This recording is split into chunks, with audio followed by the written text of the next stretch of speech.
Nota do tradutor.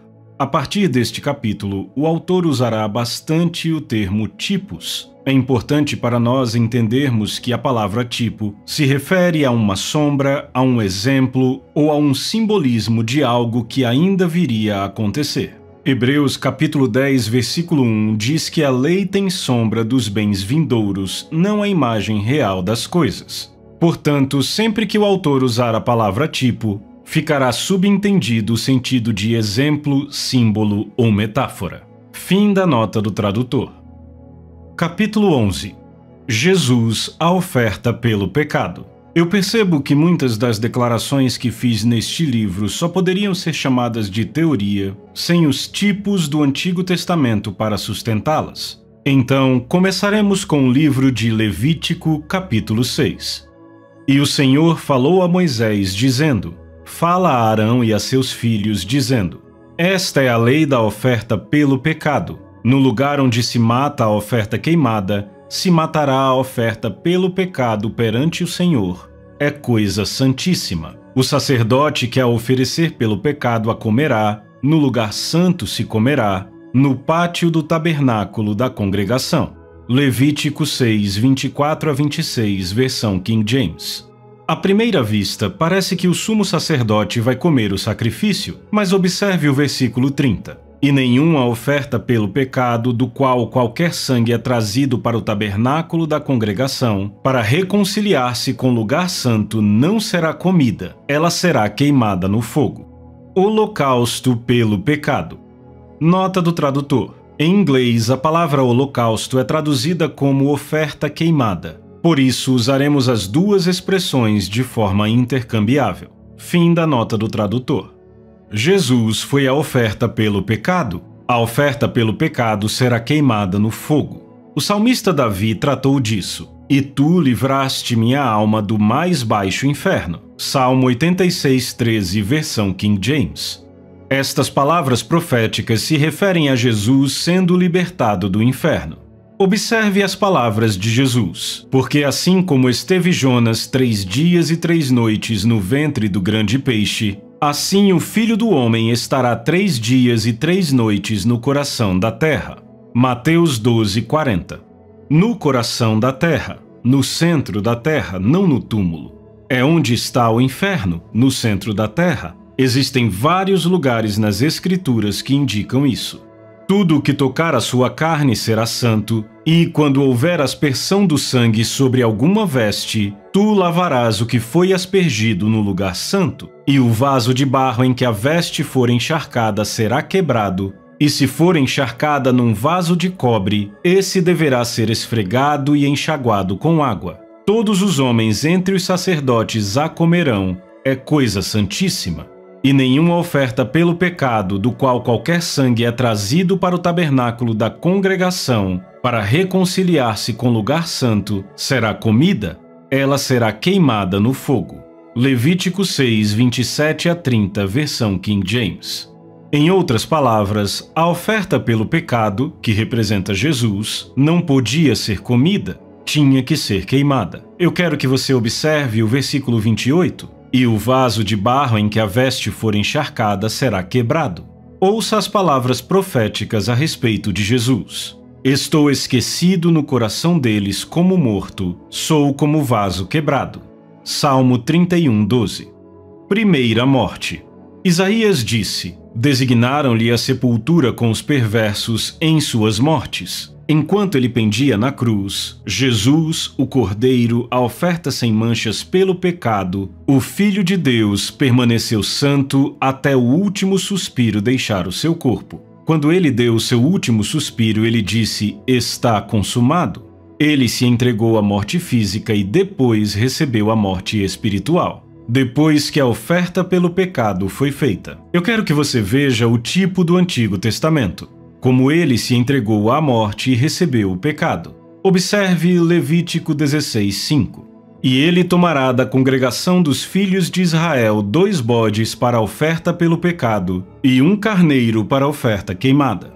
A oferta queimada era para Arão, o sacerdote que a oferecia. E ele tomará 2 bodes e os apresentará perante o Senhor à porta do tabernáculo da congregação. E Arão lançará sorte sobre os 2 bodes, uma sorte pelo Senhor e a outra sorte pelo bode expiatório. E Arão trará o bode sobre o qual cair a sorte pelo Senhor, e o oferecerá por oferta pelo pecado. Mas o bode sobre o qual cair a sorte para ser bode expiatório deverá ser apresentado vivo perante o Senhor. Levítico 16, de 7 a 10. Estes 2 bodes representam Jesus. Você não pode usar apenas um, deve haver 2. Um era para a oferta pelo pecado e o outro para receber o julgamento, a punição ou a justa retribuição pelo pecado. Os 2 bodes formavam um sacrifício completo. A segunda morte. Agora, a oferta pelo pecado está morta. Jesus, na cruz, entregou-se à morte física como oferta pelo pecado. Não havia pecado nele. Esta é a razão pela qual ele se qualifica. Ele é imaculado e esta oferta é santíssima. Mas, uma vez que a oferta pelo pecado foi oferecida, seu espírito deve ser apresentado diante de Deus para receber a justa retribuição de recompensa. A alma que pecar, esta morrerá. Não, Jesus não pecou, mas o homem pecou. O salário do pecado é a morte. Romanos 6:23. Então a morte e o inferno foram lançados para dentro do lago de fogo. Esta é a segunda morte, o lago de fogo. E se alguém não foi achado inscrito no livro da vida, esse foi lançado para dentro do lago de fogo. Apocalipse 20, 14 e 15. A Bíblia é clara. O salário deve ser recebido. A justiça deve ser realizada. Para obter a redenção eterna, um preço eterno deve ser pago. A vida física não é eterna. Lembre-se das palavras de Jesus: Pai, nas tuas mãos entrego o meu espírito. Lucas 24:36. Se Deus vai nos redimir da segunda morte, alguém deve pagar esta penalidade. A segunda morte é espiritual, é a separação de Deus. Isso é algo impressionante, mas estou convencido de que as Escrituras revelam que Jesus se tornou espiritualmente morto para obter vida espiritual para nós. Você pode tirar suas próprias conclusões ao observar estes tipos do Antigo Testamento. A oferta pelo pecado. Agora acompanhe com atenção. Então ele matará o bode da oferta pelo pecado, que será para o povo, e trará o seu sangue para dentro do véu, e fará com o seu sangue como ele fez com o sangue do novilho, e perante o propiciatório.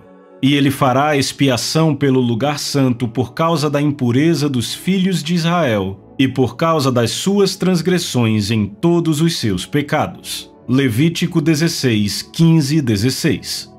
Este é um tipo ou prenúncio do sangue de Jesus, fazendo expiação pelos pecados do mundo. E ele fará expiação pelo lugar santo por causa da impureza dos filhos de Israel e por causa das suas transgressões em todos os seus pecados. E assim ele fará para o tabernáculo da congregação, que permanece entre eles no meio das suas impurezas. E, quando ele acabar de reconciliar o lugar santo e o tabernáculo da congregação e o altar, então ele trará o bode vivo. Levítico 16, 16 e 20. Observe que o lugar santo seria expiado depois que uma oferta pelos pecados do povo fosse feita. Então eles trariam outro bode. O segundo bode é um tipo de Jesus depois que ele expirou, já tendo tomado a decisão de abrir seu espírito a Deus, para fazer o que era necessário para satisfazer as reivindicações da justiça e redimir o mundo. A redenção eterna estava em jogo. Jesus, o bode expiatório. E Arão colocará ambas as mãos sobre a cabeça do bode vivo e confessará sobre ele todas as iniquidades dos filhos de Israel e todas as suas transgressões em todos os seus pecados. E os colocará sobre a cabeça do bode e o enviará pela mão de um homem apto para o deserto. Levítico 16, 21. Alguém já sugeriu que o pecado é uma desobediência pessoal e que o pecado não pode ser imposto a ninguém? Mas lemos em Isaías que Deus colocou nossas iniquidades sobre Jesus. Vemos aqui no tipo do Antigo Testamento que o sumo sacerdote que ofereceu o sacrifício impôs as suas mãos, não uma, mas ambas, sobre a cabeça do bode. Jesus é o cabeça da igreja. Quem ofereceu Jesus como sacrifício pelo mundo?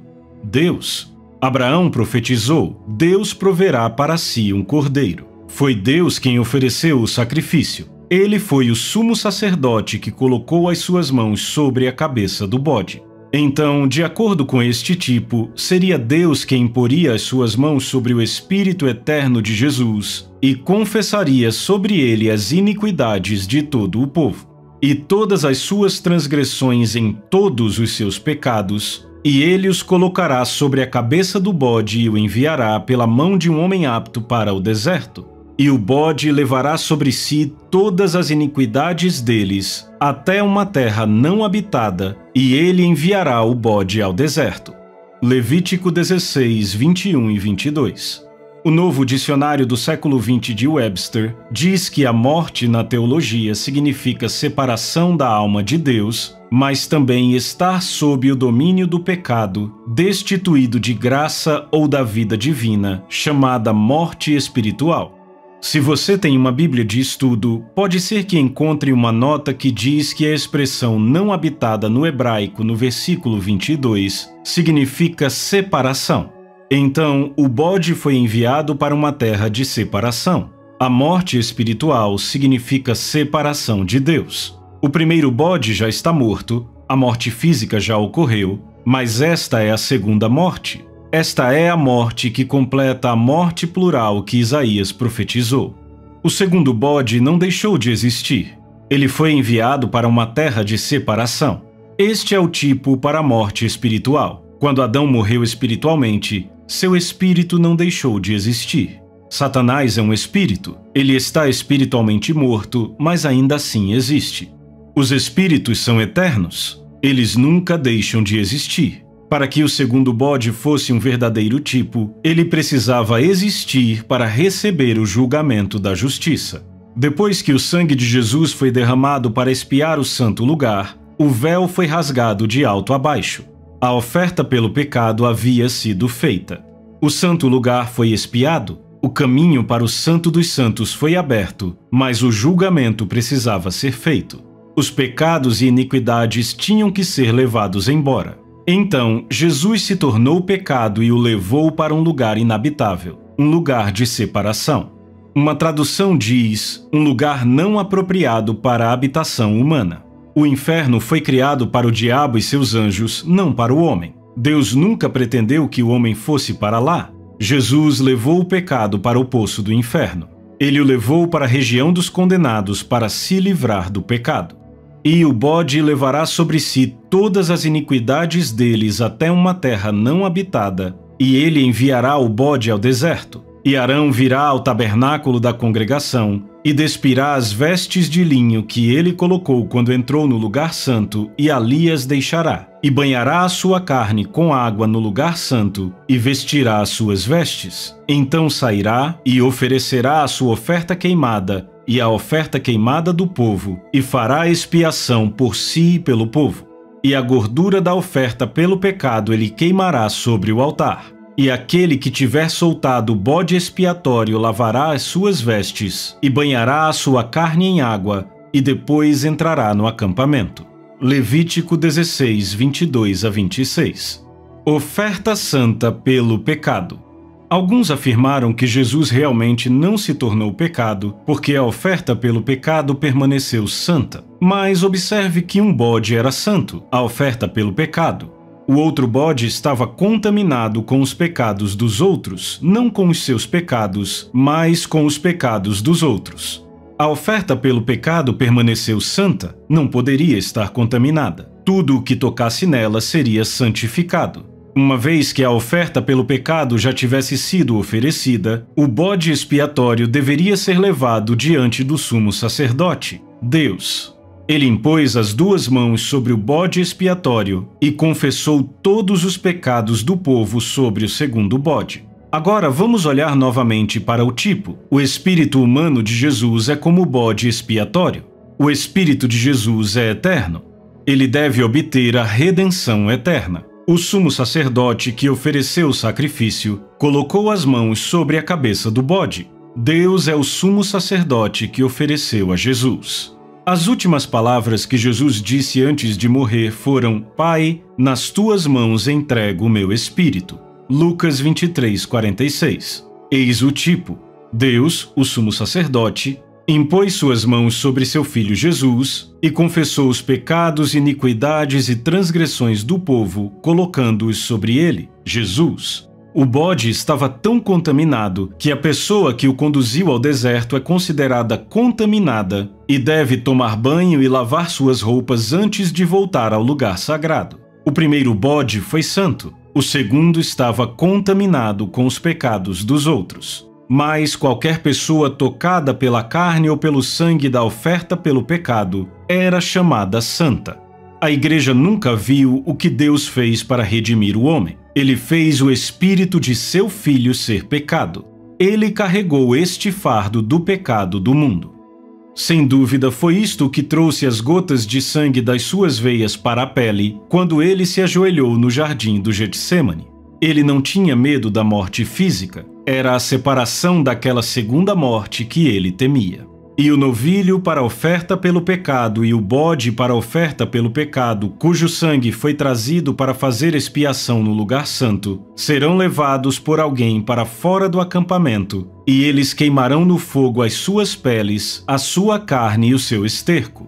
E aquele que os queimar lavará as suas vestes e banhará a sua carne em água, e depois ele entrará no acampamento. Levítico 16, 27 e 28. Palavras proféticas de revelação. A palavra profética de Isaías e de outros revela verdades ocultas que o homem não viu. Jó tocou a profecia referente ao sofrimento de Jesus, e isto passou praticamente despercebido. Muitos dos profetas entravam e saíam da profecia, como Davi fez em muitas ocasiões. Todo o capítulo 29 de Jó é, sem dúvida, Jesus falando do seu sofrimento. Não serve para ninguém mais além de Jesus. Observe os versículos de 12 a 18. Porque eu livrava os pobres que clamavam e também o órfão que não tinha quem o socorresse. A bênção do que estava a perecer vinha sobre mim, e eu fazia rejubilar-se o coração da viúva. Eu me cobria de justiça, e esta me servia de veste, como manto e turbante era a minha equidade. Eu me fazia de olhos para o cego e de pés para o coxo. Dos necessitados era pai, e até as causas dos desconhecidos eu examinava. Eu quebrava os queixos do iníquo, e dos seus dentes lhe fazia eu cair a vítima. Eu dizia: no meu ninho espiarei, multiplicarei os meus dias como a areia. Então, em Jó capítulo 30, temos a profecia. Abominam-me. Fogem para longe de mim e não se abstêm de me cuspir no rosto. Sobrevieram-me pavores, como pelo vento é varrida a minha honra, como nuvem passou a minha felicidade. Agora dentro de mim se me derrama a alma, os dias da aflição se apoderaram de mim. A noite me verruma os olhos e os desloca, e não descansa o mal que me rói.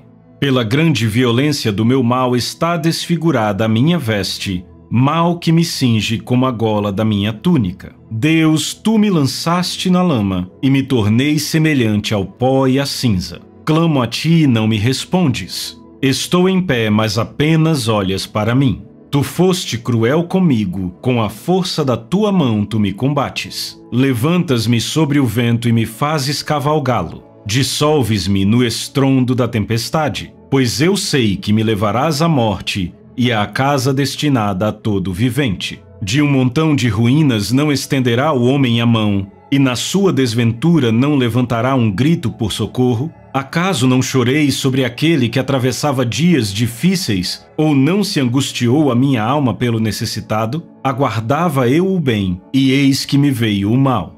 Esperava a luz, veio-me a escuridão. O meu íntimo se agita sem cessar, e dias de aflição me sobrevêm. Ando de luto sem a luz do sol. Levanto-me na congregação e clamo por socorro. Sou irmão dos chacais e companheiro de avestruzes. Enegrecida se me cai a pele, e os meus ossos queimam em febre. Jó 30, 10 e de 15 a 30. Pois a minha alma está farta de males e a minha vida já se abeira da morte. Sou contado com os que baixam à cova. Sou como um homem sem força, atirado entre os mortos, como os feridos de morte que jazem na sepultura, dos quais já não te lembras. São desamparados de tuas mãos. Puseste-me na mais profunda cova, nos lugares tenebrosos, nos abismos. Sobre mim pesa a tua ira, tu me abates com todas as tuas ondas. Apartaste de mim os meus conhecidos, e me fizeste objeto de abominação para com eles. Estou preso e não vejo como sair. Ando aflito e prestes a expirar desde moço. Sob o peso dos teus terrores estou desorientado. Por sobre mim passaram as tuas iras, os teus terrores deram cabo de mim. Salmo 88, de 3 a 8, 15 e 16. Então o profeta Isaías disse: Porquanto foi cortado da terra dos viventes, por causa da transgressão do meu povo foi ele ferido. Isaías 53, 8. Redenção eterna. A redenção eterna estava em jogo, porque é impossível que o sangue de touros e de bodes remova pecados. Por isso, ao entrar no mundo, diz: Sacrifício e oferta não quiseste, antes um corpo me formaste. Não te deleitaste com holocaustos e ofertas pelo pecado. Hebreus 10, de 4 a 6. Jesus se tornou a oferta pelo pecado, mas era preciso mais do que isso para dar ao homem a redenção eterna. Então eu disse: Eis aqui estou, no rolo do livro está escrito a meu respeito, para fazer, ó Deus, a tua vontade. Depois de dizer, como acima, sacrifícios e ofertas não quiseste, nem holocaustos e oblações pelo pecado, nem com isto te deleitaste, coisas que se oferecem segundo a lei, então acrescentou: Eis aqui estou para fazer, ó Deus, a tua vontade. Remove o primeiro para estabelecer o segundo. Nessa vontade é que temos sido santificados mediante a oferta do corpo de Jesus Cristo, uma vez por todas. Hebreus 10, de 7 a 10. Jesus, porém, tendo oferecido para sempre um único sacrifício pelos pecados, assentou-se à destra de Deus, aguardando daí em diante, até que os seus inimigos sejam postos por estrado dos seus pés. Versículos 12 e 13. Um sacrifício completo. Os 2 bodes são considerados um sacrifício completo. Sem o bode expiatório não poderia estar completo porque ele não teria sido conduzido. O julgamento recairá aonde Jesus carregou estes pecados, ou seja, no inferno. A oferta do Antigo Testamento simplesmente varria os pecados para debaixo do tapete. Cobria-os de forma que não pudessem ser vistos. A oferta perfeita não veio cobrir, mas trazer a redenção eterna. O homem não teria mais consciência de pecado. Jesus carregou este pecado sobre si mesmo. Paulo viu isso. Ele o fez pecado por nós. 2 Coríntios 5, 21. Deus o fez ser pecado. Jesus não pecou. Ele se tornou pecado. Ele alegremente engoliu o pecado e o levou para o lugar inabitável. O problema do pecado está sanado. Jesus Cristo de Nazaré o levou embora. Ainda temos o problema do pecador, mas Jesus também é a cura para o problema do pecador. Porque com uma única oferta aperfeiçoou para sempre quantos estão sendo santificados. Esta é a aliança que farei com eles depois daqueles dias, diz o Senhor. Porei no seu coração as minhas leis e sobre a sua mente as inscreverei. Hebreus 10, 14 a 16.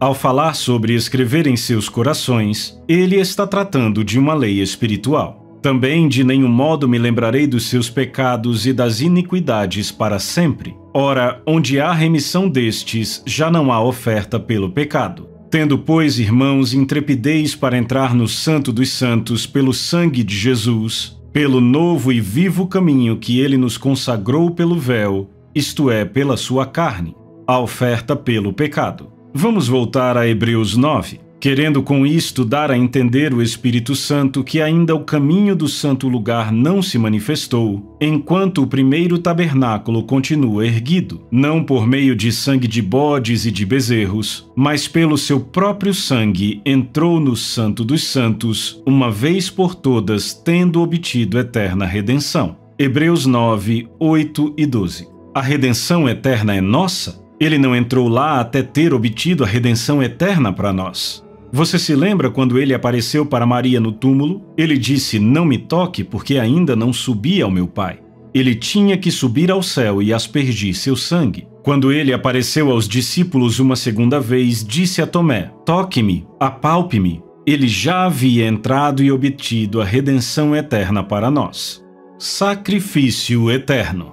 Portanto, se o sangue de bodes e de touros e a cinza de uma novilha, aspergidos sobre os contaminados, os santificam quanto à purificação da carne, muito mais o sangue de Cristo que, pelo Espírito eterno, a si mesmo se ofereceu sem mácula a Deus. Hebreus 9, 13 e 14. Como isso foi feito? Pelo Espírito eterno dentro dele. Jesus abriu o seu Espírito eterno para Deus quando expirou. Suas últimas palavras foram: "Pai, nas tuas mãos entrego o meu espírito." Lucas 23, 46. Nos tipos do Antigo Testamento, o sacerdote que oferecia os sacrifícios, que só podia ser Deus, pois somente Deus poderia tocar seu espírito, impunha as mãos sobre a cabeça do bode, ou sobre o Espírito eterno. Observe que o primeiro bode está morto, a oferta pelo pecado já foi feita. Ele então era enviado para um lugar desabitado, para que o julgamento caísse sobre ele e não viesse sobre o povo. Muito mais o sangue de Cristo que, pelo Espírito eterno, a si mesmo se ofereceu sem mácula a Deus, purificará a nossa consciência de obras mortas para servirmos ao Deus vivo. Por isso mesmo ele é o mediador da nova aliança, a fim de que, intervindo a morte para a remissão das transgressões que havia sob a primeira aliança, recebam a promessa da eterna aliança aqueles que têm sido chamados. Hebreus 9, 14 e 15. A redenção eterna requer um sacrifício eterno. Tinha que ser um sacrifício completo. Tinha que ser um compromisso total. Foi por isso que Jesus suou gotas de sangue no jardim, pois onde está o testamento deve haver necessariamente a morte do testador. Morte do testador. Para obter a redenção eterna, o Espírito eterno teve que levar o pecado a um lugar de julgamento. Esta foi a segunda morte. Jesus morreu espiritualmente, não por nenhum pecado dele. Ele se tornou a serpente no poste, a cobra no chão, no tipo do Antigo Testamento. Ele fez isso para que pudesse engolir o mal e levá-lo embora, para que o julgamento recaísse sobre o inferno e não sobre aqueles que receberam a redenção. Isto deveria fazer o mundo inteiro nascer de novo. E eu estou convencido que faria, se o mundo soubesse disso. Um testamento é uma força depois que os homens estão mortos, mas ele não tem nenhum poder enquanto o testador vive. Não há dúvida, para obter a redenção eterna, um Espírito eterno precisava ser sacrificado. Há um ponto que quero esclarecer. O Espírito de Jesus não deixou de existir. Os espíritos nunca deixam de existir. O Espírito de Jesus ficou espiritualmente morto. Adão morreu espiritualmente quando comeu do fruto. Jesus morreu espiritualmente quando abriu-se a si mesmo para o pecado. Ele permitiu que isto acontecesse. Deus colocou o pecado sobre ele. O Santo Filho de Deus não pecou. Ele se tornou pecado por você e por mim. Ele se tornou um homem espiritualmente morto.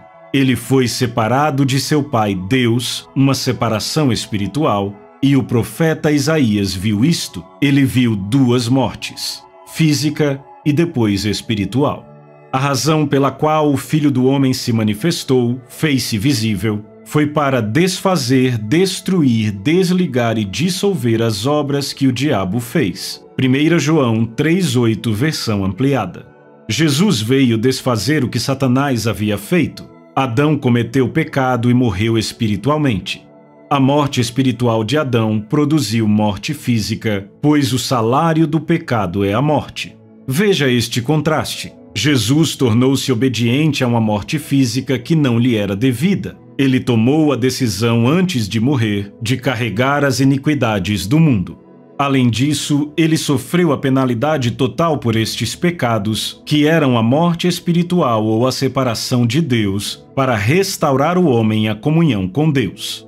Jesus tomou a decisão de morrer enquanto estava vivo. Hoje, os homens devem tomar a decisão de viver antes de morrer. Jesus reverteu o processo. Adão morreu espiritualmente, depois fisicamente. Jesus morreu fisicamente, depois espiritualmente. Como o salário do pecado é a morte, o mesmo acontece com o dom da justiça, a vida eterna. Vamos dar uma olhada na maneira como o Espírito de Deus falou através do apóstolo Paulo em Romanos 5, 12 e 14 a 19.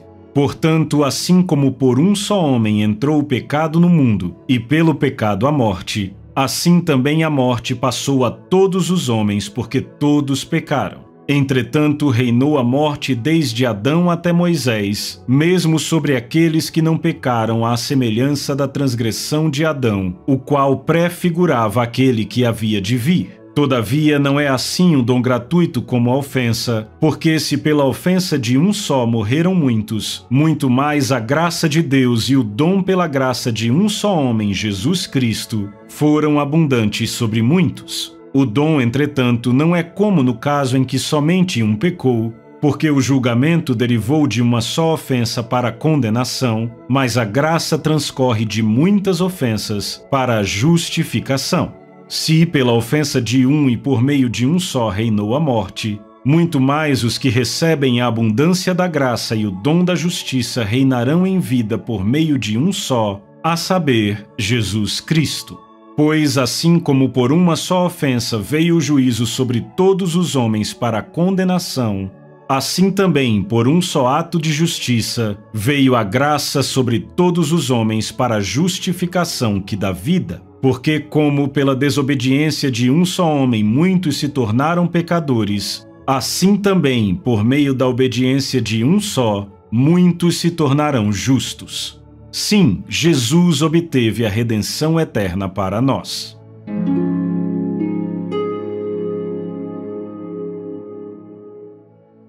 Capítulo 12. O bordão é um tipo de Jesus. Existem muitas verdades escondidas nas Escrituras, mas não queremos construir um pensamento por apenas uma passagem. Por boca de 2 ou 3 testemunhas, toda a questão será decidida. 2 Coríntios 13, 1. Você pode encontrar um tipo de Jesus em todos os livros da Bíblia. Mesmo começando com Gênesis, temos algumas prévias do que Deus está prestes a fazer na Terra para resgatar a humanidade de uma vida de destruição. Algumas das maiores verdades da Bíblia são encontradas nos tipos do Antigo Testamento. Há muitos tipos do Antigo Testamento sobre os quais você já deve ter pensado. Como poderia ser? Por que Deus estabeleceu esses tipos? Ao olharmos para a palavra, veremos o que Deus tinha em mente quando ele começou a moldar o destino do homem por estes tipos do Antigo Testamento. E sairá um bordão do tronco de Jessé, e um ramo se brotará das raízes dele. E o Espírito do Senhor repousará sobre ele. O espírito de sabedoria e entendimento, o espírito de conselho e poder, o espírito de conhecimento e de temor do Senhor. E o fará de rápido entendimento no temor do Senhor, e não julgará de acordo com a visão dos seus olhos, nem reprovará de acordo com o ouvir de seus ouvidos. Porém, com justiça julgará o pobre, e repreenderá com equidade o humilde da terra. Ele golpeará a terra com a vara da sua boca, e com o sopro de seus lábios ele matará o perverso. E justiça será o cinto que envolve seus lombos, e fidelidade o cinturão que cinge a sua cintura. Isaías 11, de 1 a 5.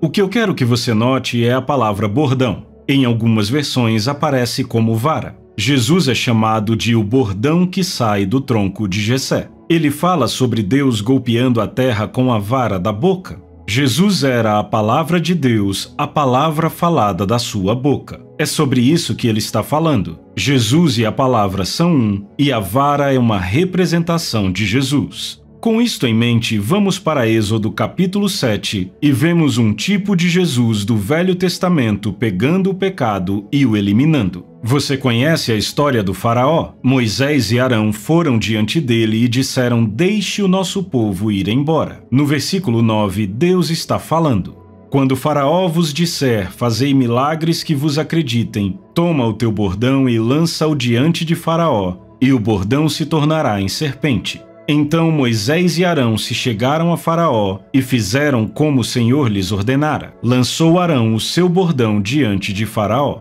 Êxodo 7, 9 e 10. Agora lembre-se, o bordão é um tipo de Jesus. Quando Arão lançou o bordão diante de Faraó, ele se transformou em uma serpente representativa do pecado ou do mal. Deus deu a Faraó e ao diabo uma prévia do que estava para acontecer na terra. Mas Satanás não é inteligente o suficiente para descobrir, nem foi Faraó. O Faraó disse: "Isto não é nada, chamem meus mágicos." Quando os mágicos do Faraó lançaram suas varas, elas também se tornaram serpentes. Mas o bordão de Arão engoliu suas serpentes. O bordão de Arão se transformou em uma cobra real, e as cobras reais comem outras cobras. Agora, aqui está um tipo de Jesus se tornando pecado. Ele se tornou pecado para engolir o pecado. Este é um dos tipos de Jesus do Velho Testamento que morre espiritualmente e se torna pecado com o objetivo de acabar com o pecado. Isto mostrava o plano de Deus diante do Faraó, do diabo e do mundo. Era uma prévia do que estava para acontecer. Mas eles não conseguiram entender o que estava acontecendo. Que negócio de cobras era aquele, afinal? O bordão, o tipo de Jesus, se torna uma serpente. Ele se tornou pecado para que pudesse engolir o pecado e se livrar dele. Uma vez que o bordão engoliu todas as outras serpentes, o pecado está derrotado.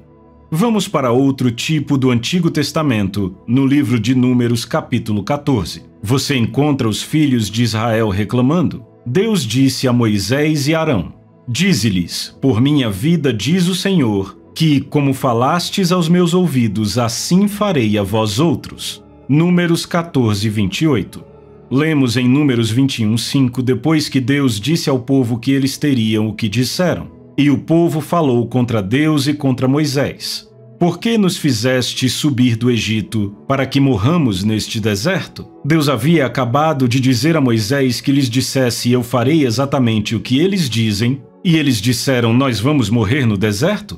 Então o Senhor mandou entre o povo serpentes abrasadoras, que mordiam o povo, e morreram muitos do povo de Israel. Números 21, 6. Deus disse às pessoas o que iria acontecer. Sua palavra foi liberada e Deus não pode mentir. Foi um sentido permissivo. Deus teve que permitir que acontecesse. Se ele tivesse impedido, teria violado sua palavra. Veio o povo a Moisés e disse: "Havemos pecado porque temos falado contra o Senhor e contra ti. Ora ao Senhor que tire de nós as serpentes." Então Moisés orou pelo povo. Disse o Senhor a Moisés: "Faze uma serpente abrasadora, põe-na sobre uma haste, e será que todo mordido que a mirar viverá." Números 21, 7 e 8. Quem é aquela serpente que ele colocou na haste? Jesus, aquele que cura. Hoje os médicos usam o símbolo de uma serpente em um poste como um símbolo de cura. Isto deveria nos dizer algo. Jesus levou suas doenças para lhe trazer cura. Por anos eu não conseguia entender por que Deus disse a Moisés para colocar uma serpente naquele poste. Eu achava que ele tinha cometido um erro, que ele deveria ter colocado um cordeirinho no poste. Afinal, Jesus era o Cordeiro de Deus, morto desde a fundação do mundo. O poste é simbólico da cruz, um local de execução. A serpente no poste é simbólica de Jesus se tornando pecado depois que a oferta pelo pecado foi feita. Também é simbólico do julgamento divino sobre a velha serpente, Satanás. Como Moisés levantou a serpente no deserto, assim também o Filho do Homem deve ser levantado. Como Jesus disse a seus discípulos: "E eu, quando for levantado da terra, atrairei todos a mim mesmo." João 12, 32. Jesus voluntariamente se entregou à cruz e à morte. Ele se tornou a oferta pelo pecado. Uma vez que a oferta pelo pecado foi recebida, Deus fez ele, Jesus, se tornar pecado por nós. Aquele que não conhecia o pecado tornou-se pecado.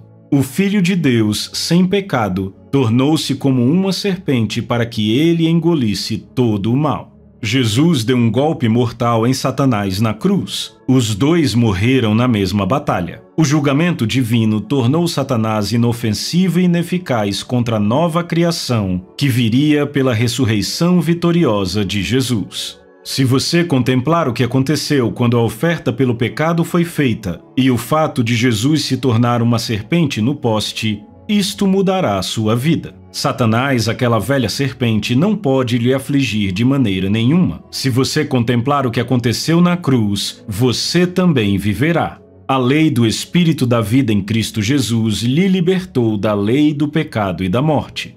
Um símbolo do juízo divino. O bronze é simbólico do juízo divino. Uma serpente de bronze não pode machucar você porque não tem vida. Foi isso que Jesus veio fazer. Para isto se manifestou o Filho de Deus, para destruir as obras do diabo. Aí está, novamente, um tipo de Jesus na cruz no Antigo Testamento. Ele se tornou uma serpente de bronze em um poste. Sendo alguém mordido por alguma serpente, se olhava para a de bronze e sarava. Números 21:9. Jesus disse: "E do modo por que Moisés levantou a serpente no deserto, assim importa que o Filho do Homem seja levantado." João 3,14. A serpente no poste tem um duplo significado. É o que poderíamos chamar de lei da dupla referência. Jesus se tornou a serpente, mas o bronze é simbólico do julgamento divino. O julgamento divino foi derramado sobre Jesus para destruir o poder da serpente. Desde que isso aconteceu, a serpente é impotente. Jesus destruiu sua habilidade, seu poder se foi. Jesus despojou principados e potestades. Ele os expôs publicamente ao desprezo, triunfando sobre eles. Colossenses 2,15. Jesus, o Filho de Deus, paralisou Satanás. Ninguém tem medo de uma serpente de bronze porque é inofensiva. Uma cobra de bronze não pode morder ninguém. Satanás ficou paralisado pelo golpe mortal de Jesus. A semente da mulher feriu sua cabeça. O julgamento divino tornou a velha serpente inofensiva e ineficaz. Se você contemplar o que Jesus fez, verá a velha serpente, o diabo, como uma serpente de bronze, tornada inofensiva pelo julgamento divino. A Bíblia diz que Jesus o paralisou. Encontramos em Hebreus 2,14 estas palavras: "Visto, pois, que os filhos têm participação comum de carne e sangue, destes também ele igualmente participou, para que por sua morte destruísse aquele que tem o poder da morte, a saber, o diabo."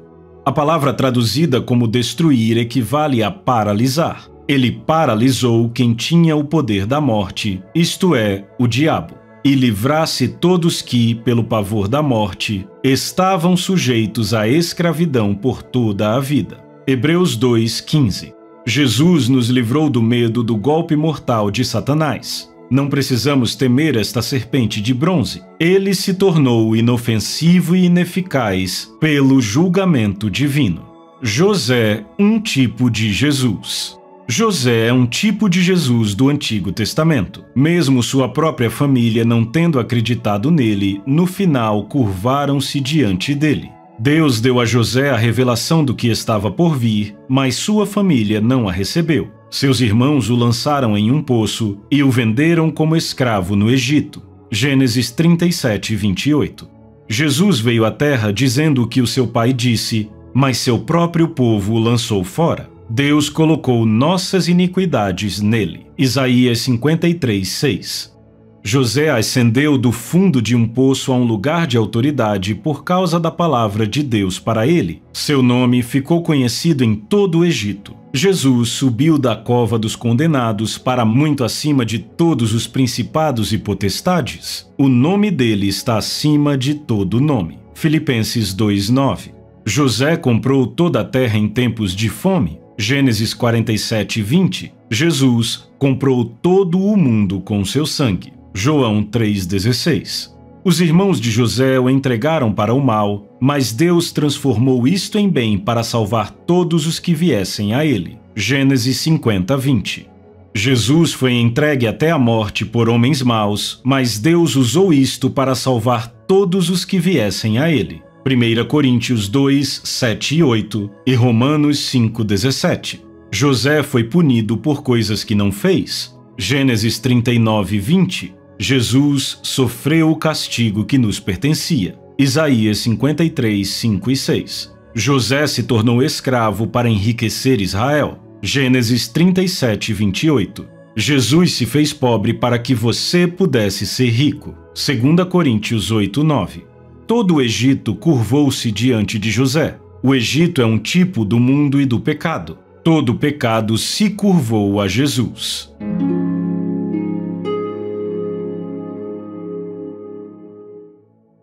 Capítulo 13. Primogênito dos mortos. Por que se enfurecem os gentios e os povos imaginam coisas vãs? Os reis da terra se levantam e os príncipes conspiram contra o Senhor e contra o seu ungido, dizendo: rompamos os seus laços e sacudamos de nós as suas algemas. Na sua ira, a seu tempo, lhes há de falar e no seu furor os confundirá. Eu, porém, constituí o meu reino sobre o meu santo monte Sião. Proclamarei o decreto do Senhor. Ele me disse: Tu és meu filho, eu hoje te gerei. Salmo 2, de 1 a 3 e de 5 a 7. Do que ele está falando quando diz: eu hoje te gerei? Ele está falando sobre quando Jesus nasceu em uma manjedoura? Encontramos a resposta em Atos 13, de 30 a 34. Mas Deus o ressuscitou dentre os mortos e foi visto muitos dias pelos que, com ele, subiram da Galileia para Jerusalém, os quais são agora suas testemunhas perante o povo. Nós vos anunciamos o evangelho da promessa feita a nossos pais, como Deus a cumpriu plenamente a nós, seus filhos, ressuscitando a Jesus, como também está escrito no Salmo 2: Tu és meu filho, eu hoje te gerei. E que Deus o ressuscitou dentre os mortos para que jamais voltasse à corrupção. Desta maneira o disse: eu cumprirei a vosso favor as santas e fiéis promessas feitas a Davi. Do que ele está falando? Para encontrar a resposta, vamos para Hebreus 1, 4 e 5. Tendo se tornado tão superior aos anjos quanto herdou mais excelente nome do que eles. Pois a qual dos anjos disse jamais: Tu és meu filho, eu hoje te gerei? Você notará que Deus não disse isto a nenhum dos anjos. Deus disse isto a Jesus no dia em que o ressuscitou dentre os mortos. E outra vez, eu lhe serei pai e ele me será filho. Ele começa a desvendar um mistério oculto do plano redentor de Deus, que é quase desconhecido para a igreja hoje. Porque Jesus se tornou pecado e se separou de Deus, Deus teve que se tornar um pai para ele mais uma vez. Antes, alguém em certo lugar deu pleno testemunho, dizendo: que é o homem que dele te lembres, ou o filho do homem que o visites. Fizeste-o por um pouco menor que os anjos, de glória e de honra o coroaste, e o constituíste sobre as obras das tuas mãos. Todas as coisas sujeitaste debaixo dos seus pés. Ora, desde que lhe sujeitou todas as coisas, nada deixou fora do seu domínio. Agora, porém, ainda não vemos todas as coisas a ele sujeitas. Vemos, todavia, aquele por um pouco, tendo sido feito menor que os anjos, Jesus, por causa do sofrimento da morte, foi coroado de glória e honra, para que, pela graça de Deus, provasse a morte por todo o homem. Hebreus 2, de 6 a 9. Observe que Jesus provou a morte por todo o homem. De que tipo de morte Paulo está falando? Deve ser a morte espiritual. Se Paulo estivesse falando da morte física, então ninguém jamais morreria fisicamente. Por causa do sofrimento de separação espiritual de Jesus, o pecador pode ser redimido da morte espiritual. Você percebe que Paulo não está falando da morte física? Nunca mais precisará haver a morte espiritual. Você pode morrer espiritualmente, mas não precisa. Será um ato de sua vontade se você o fizer. Jesus morreu pelo pecador. Ele provou a morte para que o pecador pudesse ser redimido. O pecador não vai para o céu só porque Jesus morreu por ele. Ele tem que nascer de novo. Ele é um filho do diabo. Mas Jesus já engoliu este castigo e os pecados do homem estão perdoados. Se o pecador crer e confessar Jesus como seu Senhor, ele terá uma nova concessão de vida. Pois tanto o que santifica como os que são santificados, todos vêm de um só.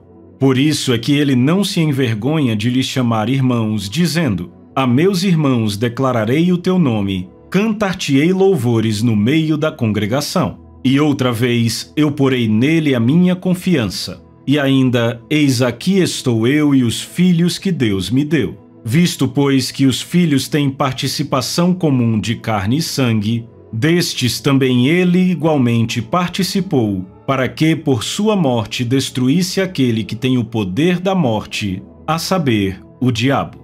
Hebreus 2, de 11 a 14. Assim também Cristo a si mesmo não se glorificou para se tornar sumo sacerdote, mas o glorificou aquele que lhe disse: Tu és meu filho, eu hoje te gerei. Hebreus 5:5. Ao olharmos para as referências das Escrituras sobre a morte espiritual de Jesus por nós, eu quero que você note que não é algo que alguém simplesmente inventou. É uma verdade da Bíblia, não uma teoria. Isto liberará você para uma área maior de fé e entendimento, pois você sabe o que Jesus fez para trazer sua salvação. Para apreciar completamente o que Jesus fez por nós, precisamos saber que ele foi para o inferno, recebeu punição por nossos pecados e obteve redenção eterna por nós. Você não pode receber a redenção eterna através de sacrifícios físicos. Esta é a razão pela qual a antiga lei não funcionaria, pois ela não resgataria o homem da consciência do pecado. Primogênito entre muitos. Porquanto aos que de antemão conheceu, também os predestinou para serem conformes à imagem de seu Filho, a fim de que ele seja o primogênito entre muitos irmãos. Romanos 8:29. Jesus é o primogênito entre muitos irmãos. Paulo não pode estar se referindo a Jesus sendo o primeiro a ser ressuscitado dentre os mortos. Lázaro e outros foram trazidos de volta à vida antes dele. Ele está falando sobre o primeiro a nascer da morte espiritual para a vida espiritual. Aos que de antemão conheceu, também os predestinou. Ele conheceu Jesus de antemão. Jesus estava com ele desde o princípio. Agora, não leia algo nesta frase que ele não disse. Há um duplo significado aqui. Ele não está dizendo que as pessoas são predestinadas para serem salvas ou não. Ele está dizendo que todo mundo que recebe Jesus nasce de novo e sairá do mesmo molde que Jesus saiu quando ele se tornou o primogênito entre muitos irmãos. Quando Jesus ressuscitou dos mortos, ele nasceu de novo do Espírito de Deus. Jesus disse a Nicodemos: aquele que nasce da carne é carne, e aquele que nasce do Espírito é Espírito. Acabamos de ler em Romanos 8:29 que Jesus foi chamado o primogênito entre muitos irmãos. Em outras palavras, não haverá um nascido da morte espiritual para a vida, mas muitos nascerão como ele. Isso foi uma má notícia para Satanás? Satanás estava ocupadíssimo com Jesus aqui nesta terra. Satanás deixava as pessoas doentes e Jesus as curava. Satanás matou Lázaro com uma doença. Jesus veio, ressuscitou-o dentre os mortos e o curou. Satanás pensou: se eu tiver a chance de me livrar de Jesus, farei imediatamente. Ele pensou que tinha conseguido se livrar de Jesus, mas descobriu que não conseguia segurá-lo no inferno. Jesus nasceu de novo diante dos seus olhos. Ele se tornou o primogênito entre muitos irmãos. Em outras palavras, haverá milhões e milhões deles, exatamente como Jesus.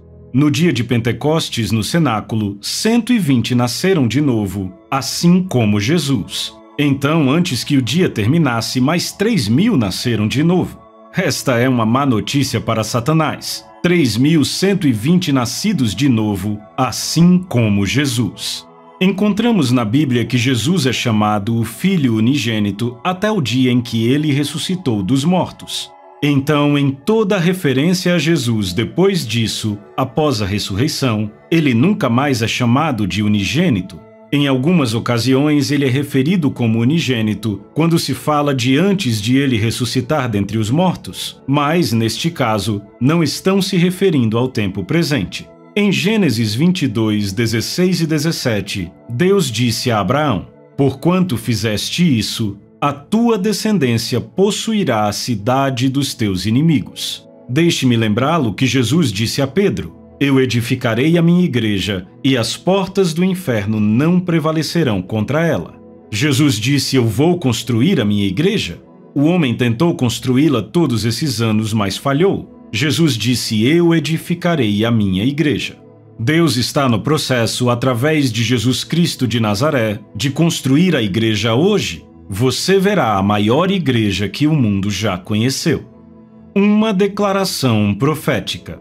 Enquanto eu ensinava sobre esse assunto em uma das minhas reuniões, o espírito de profecia veio sobre mim e a seguinte palavra profética surgiu: Porque está próximo o dia em que o ministério da palavra de Deus viverá na igreja. Aqueles que morreram para as coisas de Deus se levantarão e andarão na sabedoria e no poder de Deus. A força do Todo-Poderoso fluirá no meio deles. Assim andarão na avenida da vida, até que a sabedoria que flui de seus lábios assombre o mundo. Porque eles falarão do Espírito de Deus, a unção de Deus se levantará dentro deles. Os anjos e os espíritos ministradores se envolverão muito na vida dos crentes que se levantarem neste dia e caminharem nos princípios da palavra. Assim a unção de Deus fluirá na terra e a igreja do Deus Todo-Poderoso será edificada. Isto acontecerá como uma explosão pelo poder do Espírito de Deus. E assim eles se levantarão aqui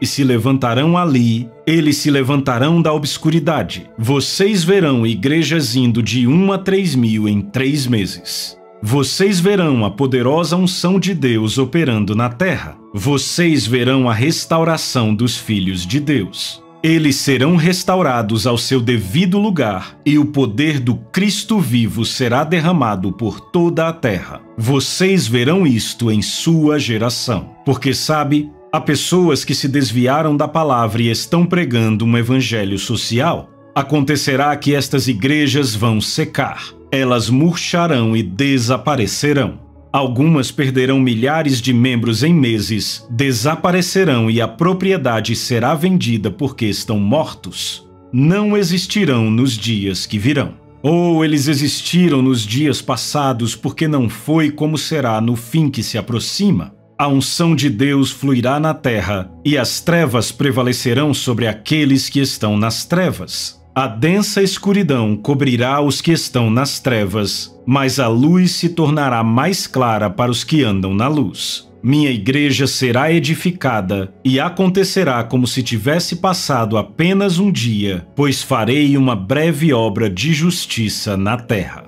Jesus restaura o homem.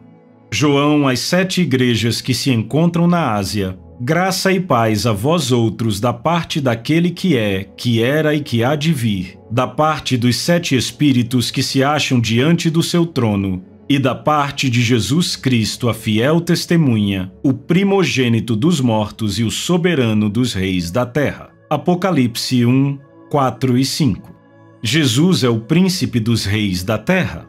Você já se perguntou quem são os reis? Deixa eu te ajudar. Paulo disse em Romanos 5,17: Se pela ofensa de um e por meio de um só reinou a morte, muito mais os que recebem a abundância da graça e o dom da justiça reinarão em vida por meio de um só, a saber, Jesus Cristo. Jesus é o príncipe e nós somos os reis, restaurados ao nosso devido lugar. Nossa autoridade está restaurada. A Bíblia Ampliada diz que reinaremos como reis na vida através dele, Jesus Cristo. Deus disse em Gênesis 22, 16 e 17: Jurei por mim mesmo, diz o Senhor, porquanto fizeste isso e não me negaste o teu único filho, que deveras te abençoarei e certamente multiplicarei a tua descendência como as estrelas dos céus e como a areia na praia do mar. A tua descendência possuirá a cidade dos seus inimigos.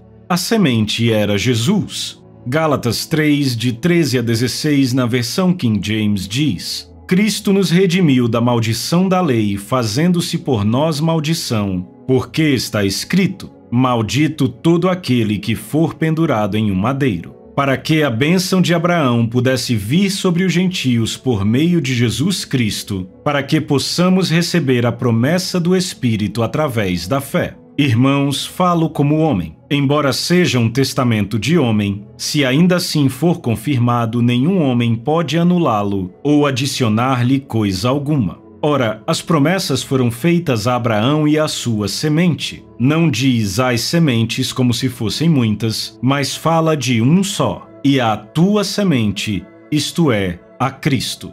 Paulo está se referindo a Cristo, que é a semente, que possuirá a porta dos seus inimigos. O versículo 14 diz receber a promessa do Espírito através da fé. Ao contrário do que a maioria das pessoas acredita, ele não está falando sobre o batismo do Espírito Santo. Ele está falando da promessa que o Espírito Santo fez a Abraão a respeito de sua semente, Jesus Cristo. Porque todos sois filhos de Deus pela fé em Cristo Jesus. Todos vós que fostes batizados em Cristo, vos revestistes de Cristo.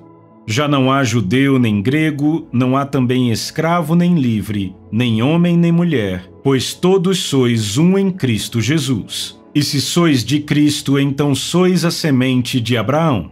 Observe, semente, não sementes. Ele está nos chamando, o corpo de Cristo, de a semente de Abraão. Somos um com ele, herdeiros segundo a promessa. Gálatas 3, 26 a 29, versão King James.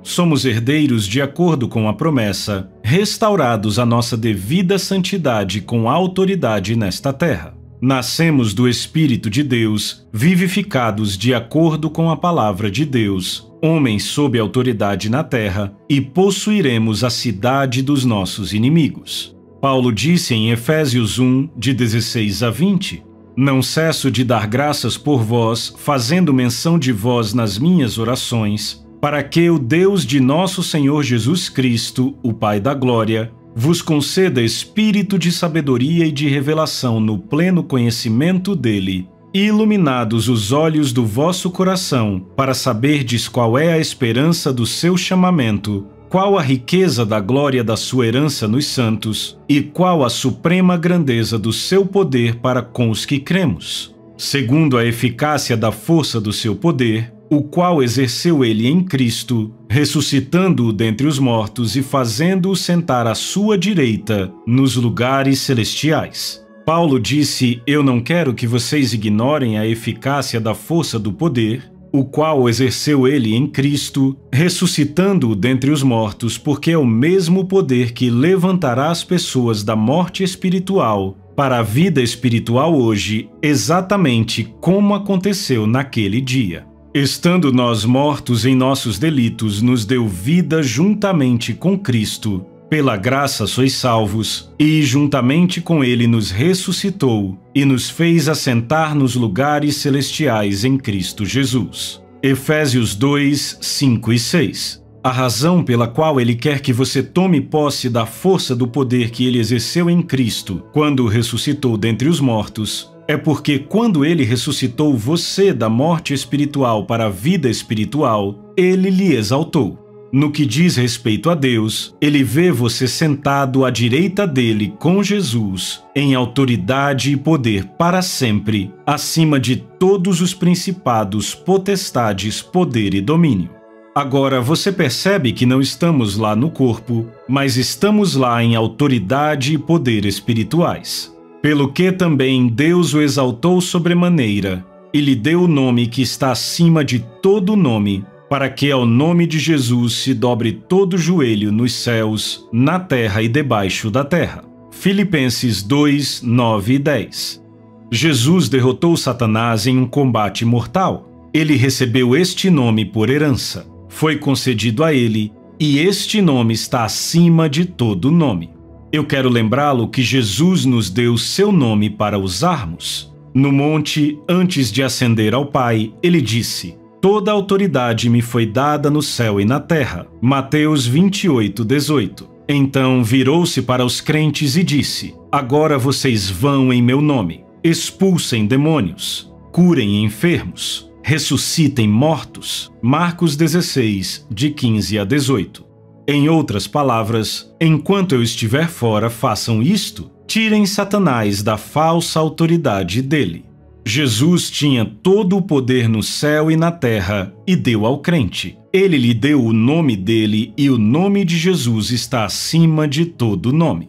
O nome de Jesus está acima de câncer, artrite e enfisema. Está acima de qualquer coisa que você possa nomear. Toda doença conhecida pela humanidade tem algum tipo de nome, e o nome de Jesus está acima de todos. Às vezes as pessoas leem as Escrituras e dizem glória a Deus, todo joelho se dobrará a Jesus. Mas não é isso que a Bíblia diz. Todo joelho se dobrará ao nome de Jesus, e Ele deu a você este nome para usar.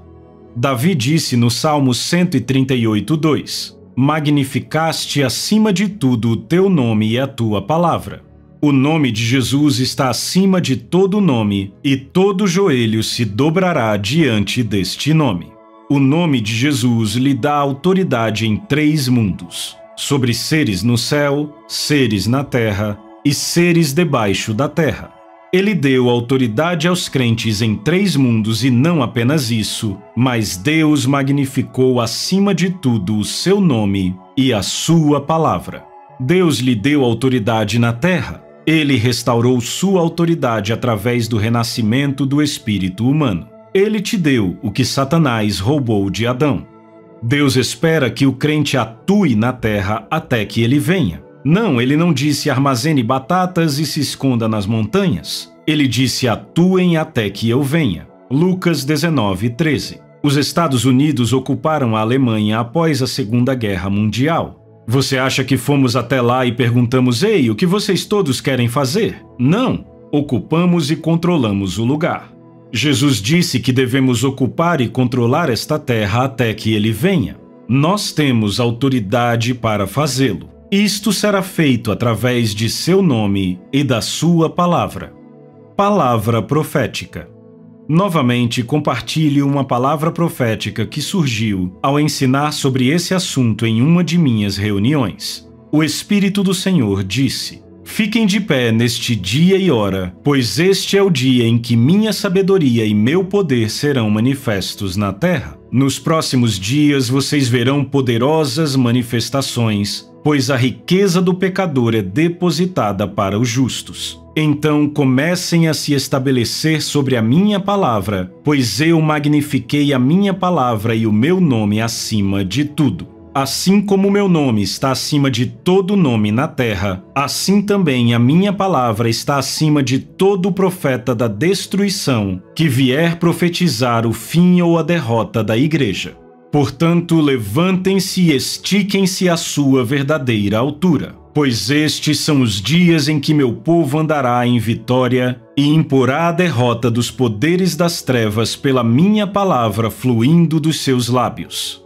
Homens cheios do Espírito de Deus seguirão os caminhos da minha sabedoria. Nações do mundo chamarão esta nação e dirão: envie-nos um profeta de Deus, para que possamos ver as coisas que ouvimos que acontecem aí. Pois as coisas que funcionavam anteriormente não funcionam neste tempo. Quando o profeta de Deus for ministrar, ele terá a liberdade de passar por trás da cortina de ferro. Ele irá por trás da cortina de bambu. O conhecimento do Senhor se espalhará por toda a terra. Vocês verão uma grande obra em seus dias, pois a riqueza do pecador acabará por chegar às suas mãos, enquanto vocês seguem os preceitos da minha palavra. Estabeleçam-se e permaneçam na sua verdadeira altura em minha palavra, e vejam o meu agir nestes dias.